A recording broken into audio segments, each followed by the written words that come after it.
a street address listed, not the name of the park. How do you expect our hardworking citizens to follow local politics when information is kept under wraps? Thankfully, we have vigilant members in our community who care about our public parks and raise the alarm.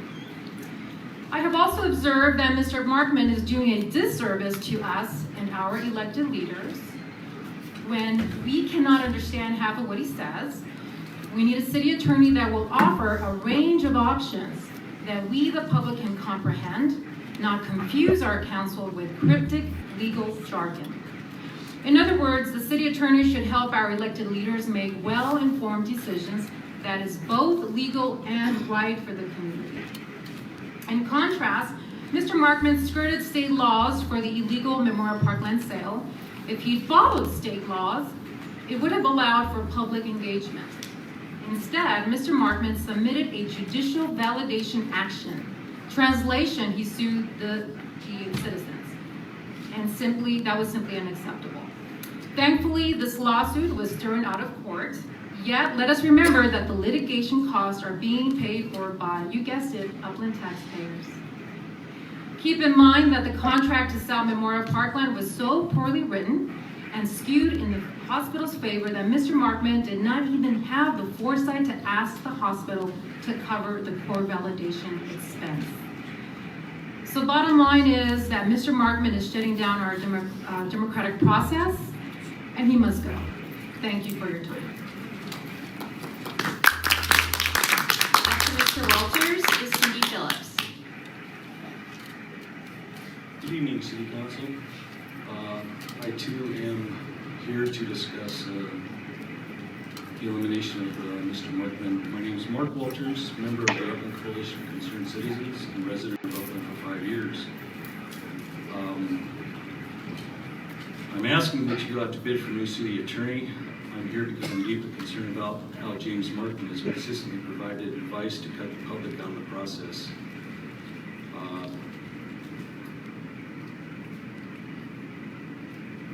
I want to mention the fact that James Markman has skirted a lot of issues, as was said previously, and it's costing the taxpayers a lot of money. The park itself is a hotbed topic, and it seems like it's a big joke to eliminate our parkland. And the bottom line question I have is, does Markman really work for the city of Upland? Or does he actually work for the city of the San Antonio Regional Hospital? He needs to go. Thank you. After Ms. Phillips is Lisa Nicely. Good evening, Mayor Stone, council members, Mr. Markman. My name is Cindy Phillips, and I'm an Upland resident. I've never spoken before in front of the city council, although I have closely followed issues in our town. The fact that I am here today is a testimony on how strongly I feel about the state of Upland city government. I am here to speak out to respectfully ask you for the termination of City Attorney James Markman. First, I'd like to say I am relieved we finally have some new council members, Ricky Felix, Rudy Zuniga, and Phil Delto, who seem to actually care about what residents of Upland want and are open to listening to the concerns of the residents in their respective districts.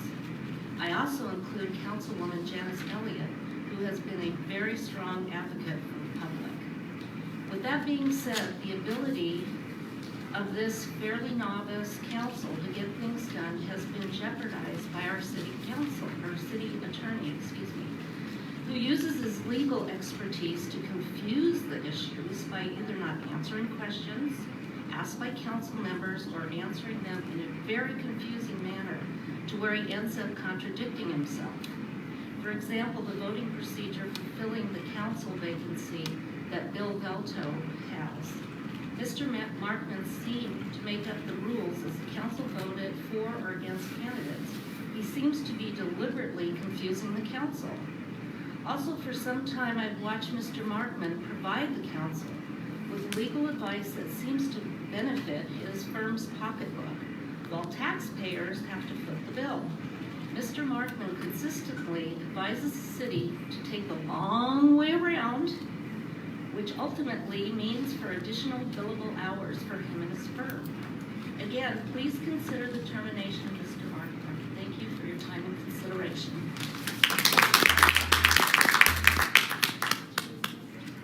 After Ms. Nicely is Marjorie Michaels.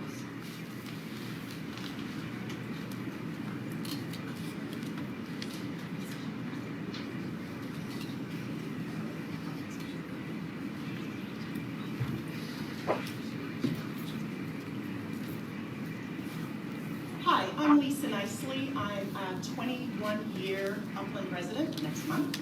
I've been a long-term listener, first-time speaker. I started attending city council meetings back in 2016 when I became a US citizen. So I've actually observed Mr. Markman for several years now. And what I noticed is that Mr. Markman has this habit of omitting complete sections or paragraphs of documents when he's addressing council. And when he does that, he's actually giving the document a whole different meaning. I've also watched him sit here and speak to one of our elected officials in a really condescending, quite vile tone. I read some of Mr. Markman's contracts, and I'm not an attorney, but I just read them as a layperson. And you can easily see a pattern of him really tying the city's hands. And in fact, you might think that he was the attorney for the other party. Mr. Markman, as someone mentioned before, actually filed a lawsuit against the citizens of Upland. Who does that? Mr. Markman's advice and contracts have resulted in a lot of expenses and litigation for our town, much of which we have lost in court. It's great for him, it's great for his firm, it's great for their billings, but this is not great for the tax-paying citizens of Upland.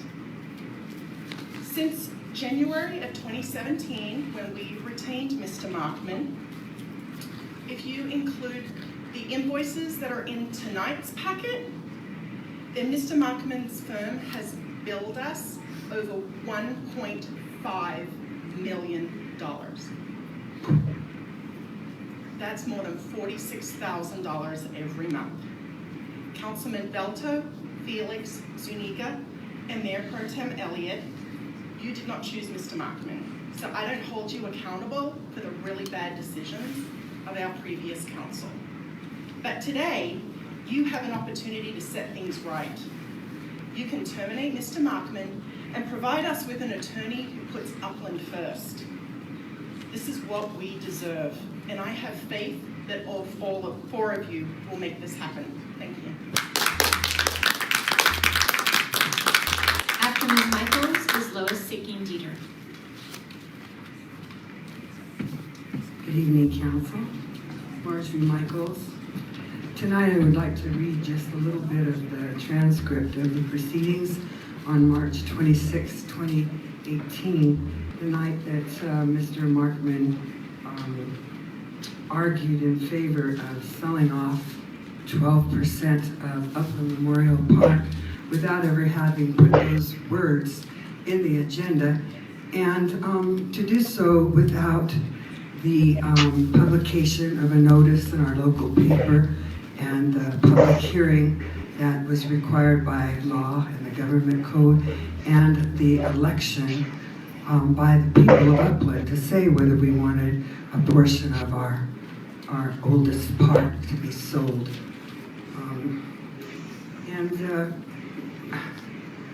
Miss Janice was just right on that night. She'd obviously done her homework, and she asked some good questions, you know. And she said, so how much money are we talking about here for the validation action? Because Mr. Markman said, we're gonna go this validation way. And Miss Elliott said, because if I'm going to approve this, I need to know what the costs are gonna be. And Mr. Markman said, well, I'm not gonna predict the cost because I don't know if it'll be contested. If it's not contested, it's not gonna be a high level of cost, probably less than $20,000. If it's contested and it goes up on appeal, well, I don't know. I can't predict when third parties control that.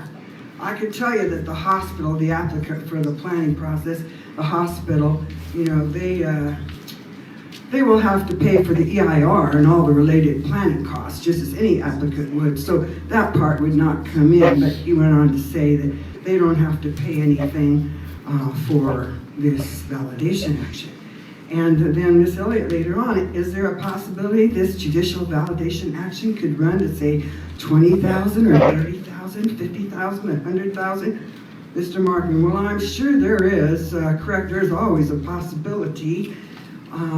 So I guess tonight I'd like to know, when you took that validation action up instead of following the government code and the court threw it out as being, wasn't even under its jurisdiction, how much did your firm charge the city of Upland for attorney's fees?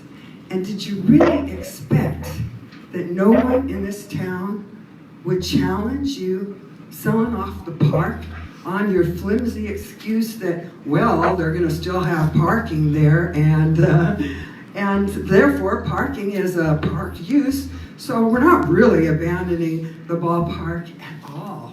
It's, even though the requirements of the contract was that it had to be rezoned for office and profession. After Ms. Wheeler is Terry D. Upland City Council.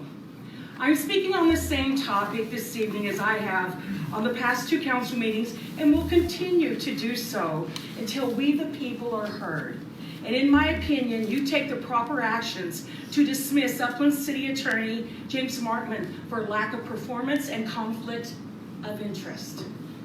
I ask that you go out to a bid by request for proposal for city attorney services. You need to hold Mr. Markman accountable for his actions. On Sunday, September 22nd, the day before the last Upland City Council meeting, James Markman filed a paper with the Superior Court of the State of California, County of San Bernardino, as attorney for the plaintiff, City of Upland, versus all people, all the residents, in the matter of the validity of the sale of 4.63 acres of land between San Antonio Hospital and Upland, where Markman was defending. He was in opposition for Corey Briggs to be paid $40,000 in attorney fees. Here's part of that. Why is this important? This is important because Mr. Markman says Corey Briggs did not bring benefit to the public. And Corey Briggs said, well, but you're going to election, March 2020. It's in the Prop 68 grant. And Mr. Markman said, no, that was a mistake. Staff made a mistake. That wasn't supposed to be in there. There's no such thing. Rosemary, you signed off on the application. City Council member Velto, Felix, Mayor Stone. On July 22nd, you signed the Prop 68 resolution indicating that you had reviewed the application and provided that the provided information was true. Steve Beerbaum came up here, and he actually, on July 22nd, it's on video, he showed everyone, including Mr. Markman, where that was in the Prop 68 grant.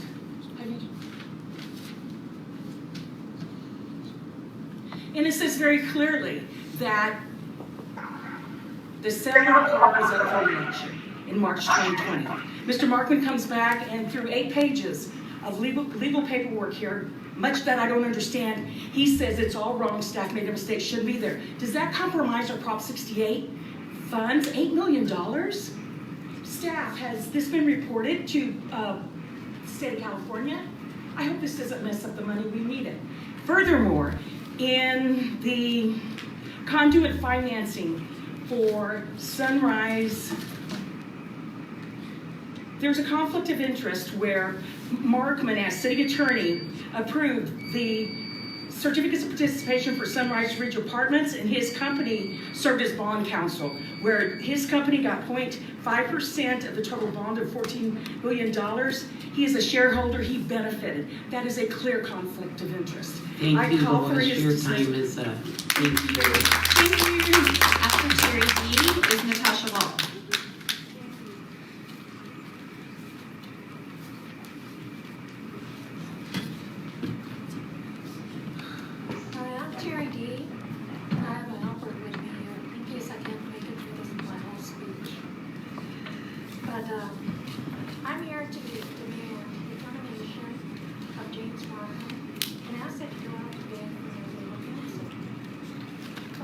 talk right to the mic.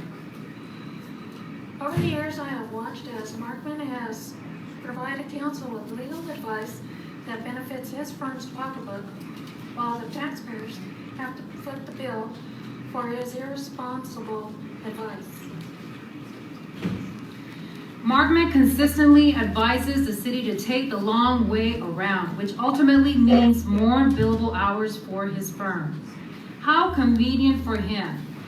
He has also lost cases for Upland, but this still benefits his bottom line. Many of you ran because you came from districts frustrated by the running of city politics by an elite group who operated behind closed doors. Let us remember that Markman is part of the problem. He was brought by Marty Thuvenal without any other request for proposals for alternate legal counsel. It is time for him to go, and time for this council to go out bid for a new city attorney who is willing to provide advice that is not self-serving and that does not seek out to cut public concerns out of the process. Council members, we are watching you and ask that you hold James Markman accountable for his costly, erroneous, self-serving advice. Thank you very much. Harry, in the future, you can't bring people up to talk for you. You either have to do it or we can't have someone else speaking for you.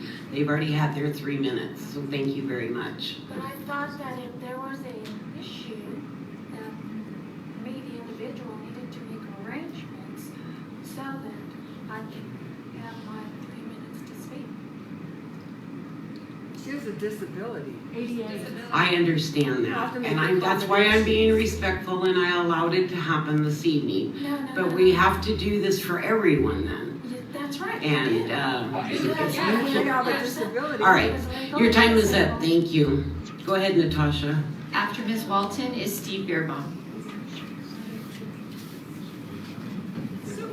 Good evening, City Council. That's a little discouraging because my husband had a stroke, and that is really frustrating to hear that you won't let somebody else speak for somebody else. And one of the reasons why he doesn't come up here is because he doesn't trust that that might happen. He's doing better, so that's a good thing. So many of you have met him. Anyway, unfortunately, I'm going to talk also about Markman. I'm sorry you're having such a, not such a good evening here, but that's kind of the way it works with work. Sometimes it's not the job that's right for you. So, not everybody has the right job, but that can always change. You can find something else better, I hope. Anyway, please, City Council, please ask my City Attorney Markman did not make sure that the contract for the Memorial Park did not allow Upland City to be able to back out of the 3/26/2018 Memorial Park land sale agreement, when the contract actually allowed San Antonio Regional Hospital to back out of the sale agreement, if any one of 7 conditions had not been met. Here's the page 8 of the actual contract.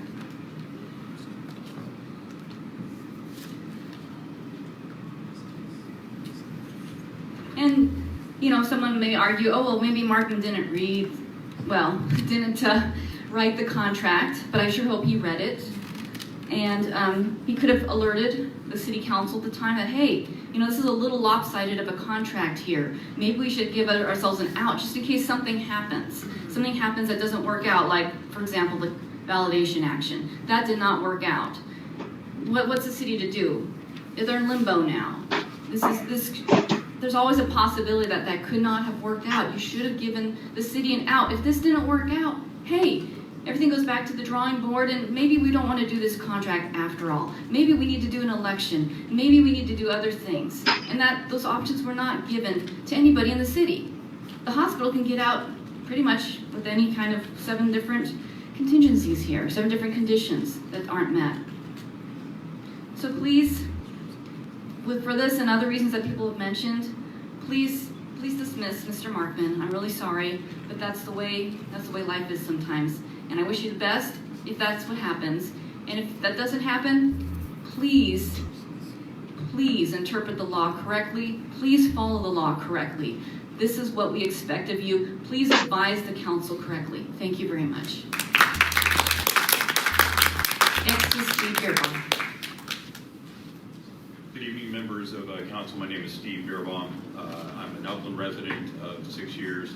I stand before you, and anything that I say this evening will be my opinion only. It will not be representative of any person within the city, staff, or any group.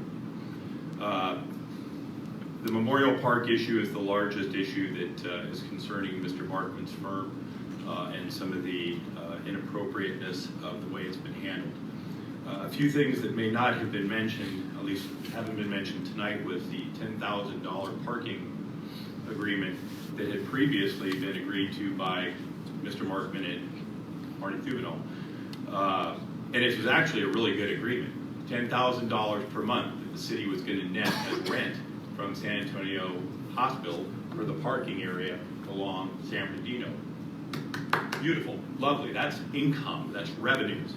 Unfortunately, that was suspended once the contract with San Antonio Heights pending sale was initiated.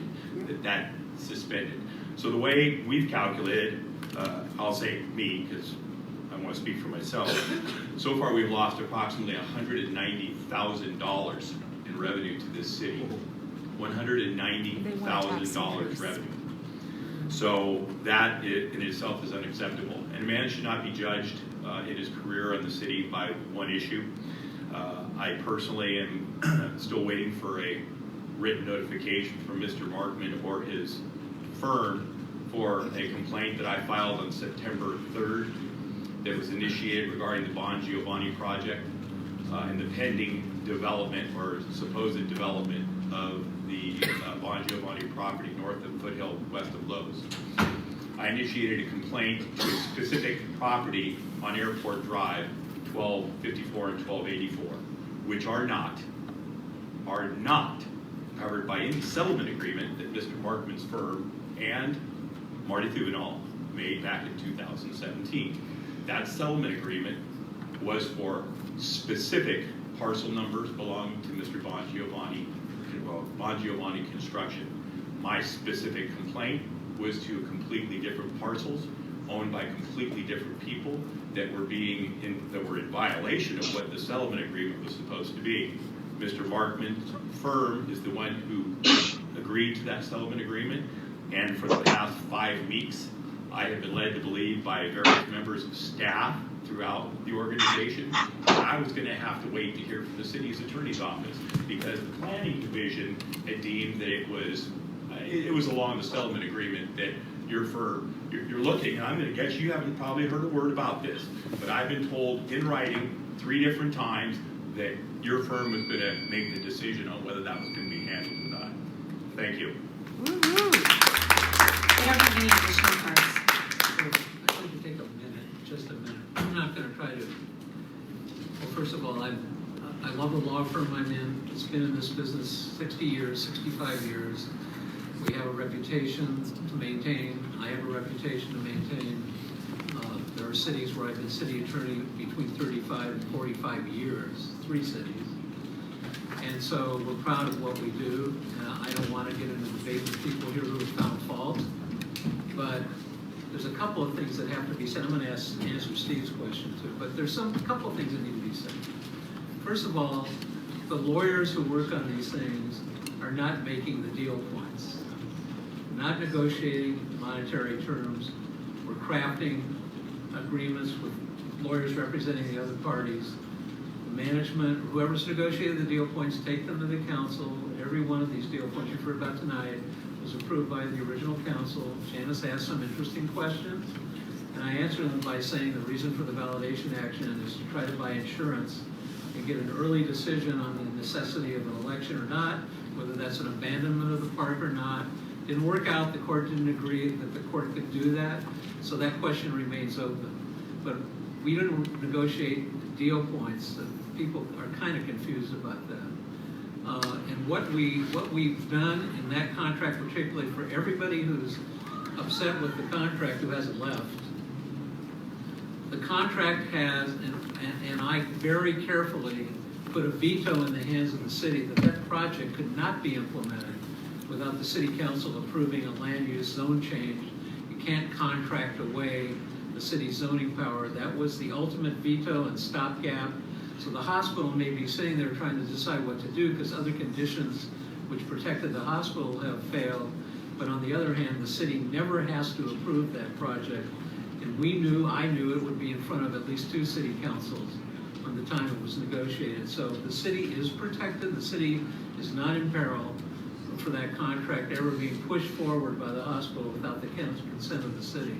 So things like conflicts of interest and it's great to get on one side of a public issue. I'm all for that. This is a great example of democracy. I'll sit here and take whatever lumps people want to give me. That's part of the process.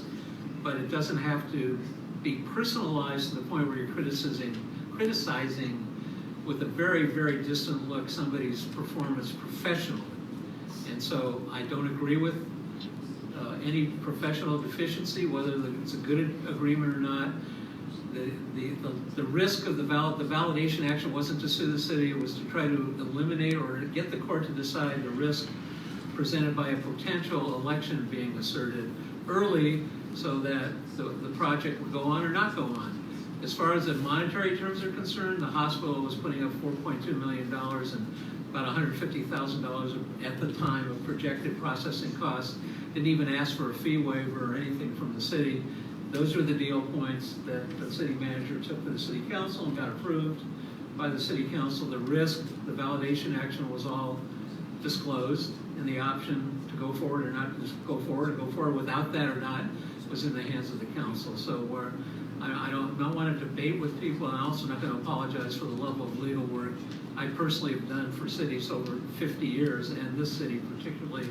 I am kind of fiercely loyal to the city of Upland. It would have been easy enough to just leave it. At the time there was a political change, I chose not to do that. Steve, as far as when I'm concerned with you, but the only contact I got from the staff, I sent an email and said, even the if it is in the settlement agreement area, it does not excuse violation of city performance standards, air pollution, or other requirements. And so I wasn't sure I wasn't informed which property it was, but that settlement agreement doesn't excuse code violations, and that was my response, which I guess didn't get relayed to you. But that's all I want to say. It doesn't feel good, but I do appreciate the fact that people came out here and said what they had to say.